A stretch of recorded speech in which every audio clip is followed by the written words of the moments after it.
आइए बच्चों, अगला वीडियो स्टार्ट करते हैं।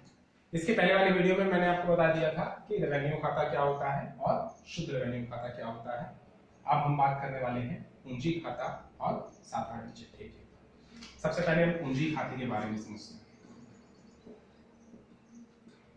तो इसमें सबसे पहले मेरे प्यारे छात्रों, मैं आपको ये समझाना चाहूंगा कि जो साधारण संस्थाएं होती हैं, अर्थात जो कि ये इस तरीके की सार्वजनिक सेवाएं प्रदान करने वाली संस्था नहीं होती, नॉर्मल एक व्यापारी होता है या कोई भी एक इस तरीके की व्यापारिक संस्थाएं होती हैं, वो लोग पूंजी को साधारण चिट्ठे अर्थात चिट्ठे के साथ में ही दिखाते हैं। वो लोग अलग से नहीं दिखाते। आपको ध्यान होगा, चिट्ठा जो होता है सिंपल, हमने एक में चिट्ठे का भी फॉर्मेट यहाँ पर आपको बना देता हूँ, साथ साथ मैं इसके बारे में भी आपको जानकारी देता रहूंगा। आपको मालूम था यहाँ पर दायित्व लिखा जाता था, यहाँ पर हम उसको संपत्ति लिखते थे, ये राशि, और यहाँ पर भी राशि। पुराने वाले जो चिट्ठे थे, अभी देखिए मैंने सिर्फ इस पे चिट्ठा लिखा हुआ है बच्चों। पहले जो हम चिट्ठा बनाते थे ना, उसमें बात सिर्फ आपको यही ध्यान में आ रही होगी कि हम सबसे पहले यहाँ पूंजी लिखा करते थे, उसके बाद अन्य दायित्व आते थे, यहाँ पर सभी प्रकार की संपत्तियां आती थी और उसको हम वहां पर बनाते थे। लेकिन बच्चों यहाँ पर ऐसा नहीं होगा। अभी हम चिट्ठा नहीं बना रहे, अभी हम साधारण चिट्ठा बना रहे हैं। और साधारण चिट्ठा कहाँ बनाया जाता है? डबल अकाउंट सिस्टम में, दोहरा खाता प्रणाली में। फर्क क्या होता है?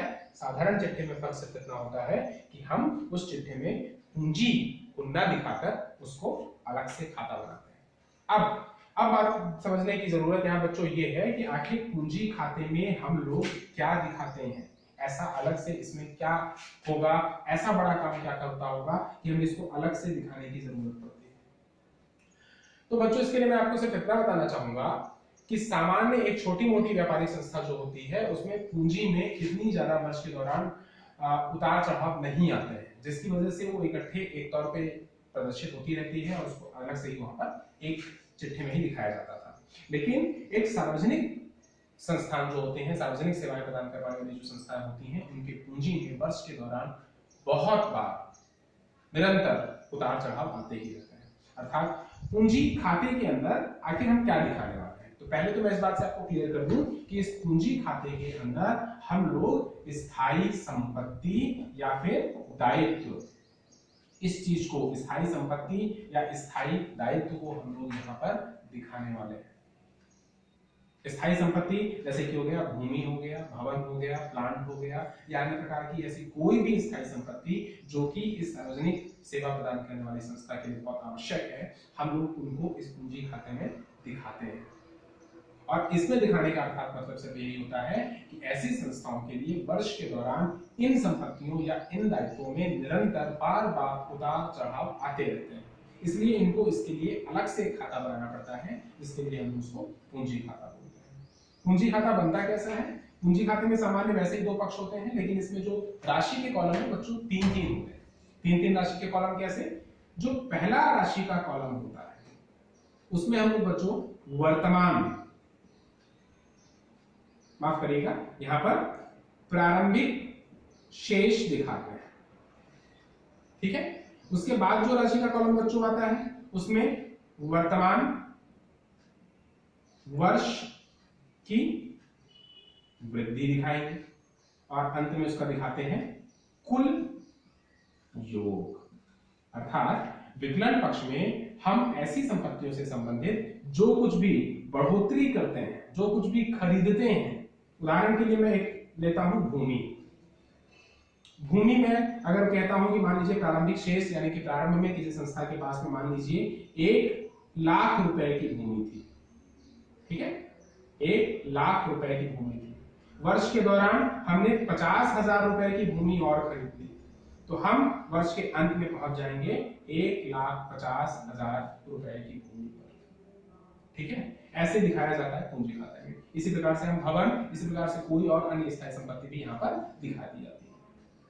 साथ ही साथ इसके दूसरे पक्ष में भी हम पुनः वैसे ही तीन कॉलम बनाते हैं राशियों के लिए। इसमें भी वही होता है, प्रारंभिक शेष यहाँ पर आता है, वर्ष के दौरान यानी कि वर्ष के वर्तमान वर्ष में जो कुछ हुआ वो यहाँ पर आएगा, जो हमने घटाया, जो बेच दिया वो सब इसमें रहेगा, यहाँ पर रहेगा, और उसके बाद अंततः यहाँ पर दिखाया जाएगा कुल योग, इस तरीके से ये भी एक तरीके से विवरण और समाकलन पक्ष जैसा ही बन गया है।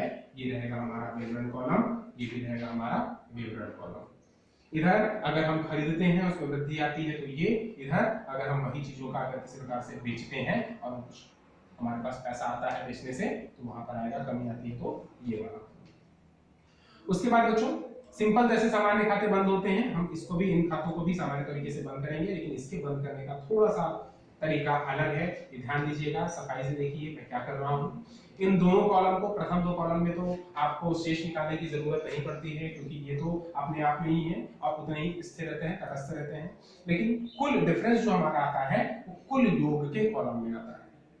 ठीक है, कुल योग के कॉलम में डिफरेंस अगर आता है, मान लीजिए यहाँ का कुछ योग है, यहाँ का कुछ योग है, समाकलन के पक्ष के कुल योग जो है अर्थात आपके पास जो आने वाला आवक है वो ज्यादा है और आपके पास लगा हुआ कम है, तो आपका जो यहाँ पर आप इसका टोटल यहाँ लिखिए और इससे इस कम वाले को घटाइए, ये जो आपका शेष बनेगा, ठीक है, ये आपका पूंजी शेष कहलाएगा। और भी कौन सा पूंजी शेष? लाभ का पूंजी शेष कहलाएगा, जिसको कि आप कहां दिखा सकते हैं? दायित्व पक्ष में। बात समझ में आ रही है ना बच्चों? इसको दिखा सकते हैं हम लोग दायित्व पक्ष में। और यही जरूरी नहीं है कि शेष हमेशा इसी पक्ष में आए, हो सकता है कि आपका कुल योग वाला विकलन का योग ज्यादा हो जाए और समाकलन का योग कम आ जाए, तो यहाँ पर आपकी पूंजी हानि भी हो सकती है। और पूंजी हानि हम दायित्व में न दिखा करके अगर इधर आती है तो इसको कहां दिखाएंगे? अगर आता है तो संपत्ति पक्ष में दिखाएंगे, अगर यहाँ पर शेष बनता है तो। संपत्ति किसमें? दायित्व या संपत्ति किसकी बात कर रहा हूँ? अगले खाते जो कि हम साधारण चिट्ठा पढ़ने वाले हैं उसकी बात कर रहा हूँ। ठीक है, आगे आते हैं। साधारण चिट्ठे में क्या होता है? साधारण चिट्ठे में आप ध्यान देंगे, पहले के चिट्ठे जो हमारे बनते थे सिंपल चिट्ठे, उसमें हम लोग चाहे स्थायी हो चाहे अस्थायी हो, दोनों प्रकार के दायित्व और दोनों प्रकार की संपत्तियां इसमें लिखते थे। लेकिन साधारण चिट्ठे में होता यह है, चूंकि इसके हमने स्थायी संपत्ति और स्थायी दायित्वों को अलग से खाते में दर्शा दिया है, अतः वापस पुनः इसमें दिखाने की अब जरूरत नहीं है। तब आप क्या करोगे? साधारण चिट्ठे में क्या दिखाओगे? गैर स्थायी दायित्व या अस्थायी, अस्थायी भी इसको बोल सकते हैं, अस्थायी दायित्व। ठीक है, और इधर क्या लिखा जाएंगे हम लोग? अस्थायी संपत्ति आपकी यहां पर दिखाई जाएगी। समझ गए? साथ ही साथ इसका शेष भी आपका दिखाना आपको जरूरी रहेगा। अगर आपका दायित्व का शेष आता है लाभ वाला तो आप यहां पर दिखा देंगे पूंजी शेष। ठीक है, अगर आपका यहाँ पर इस तरफ वाला संपत्ति शेष आता है, पूंजी हानि रहती है, तो आप यहाँ पर दिखा देंगे पूंजी हानि। बात समझ में आ रही है?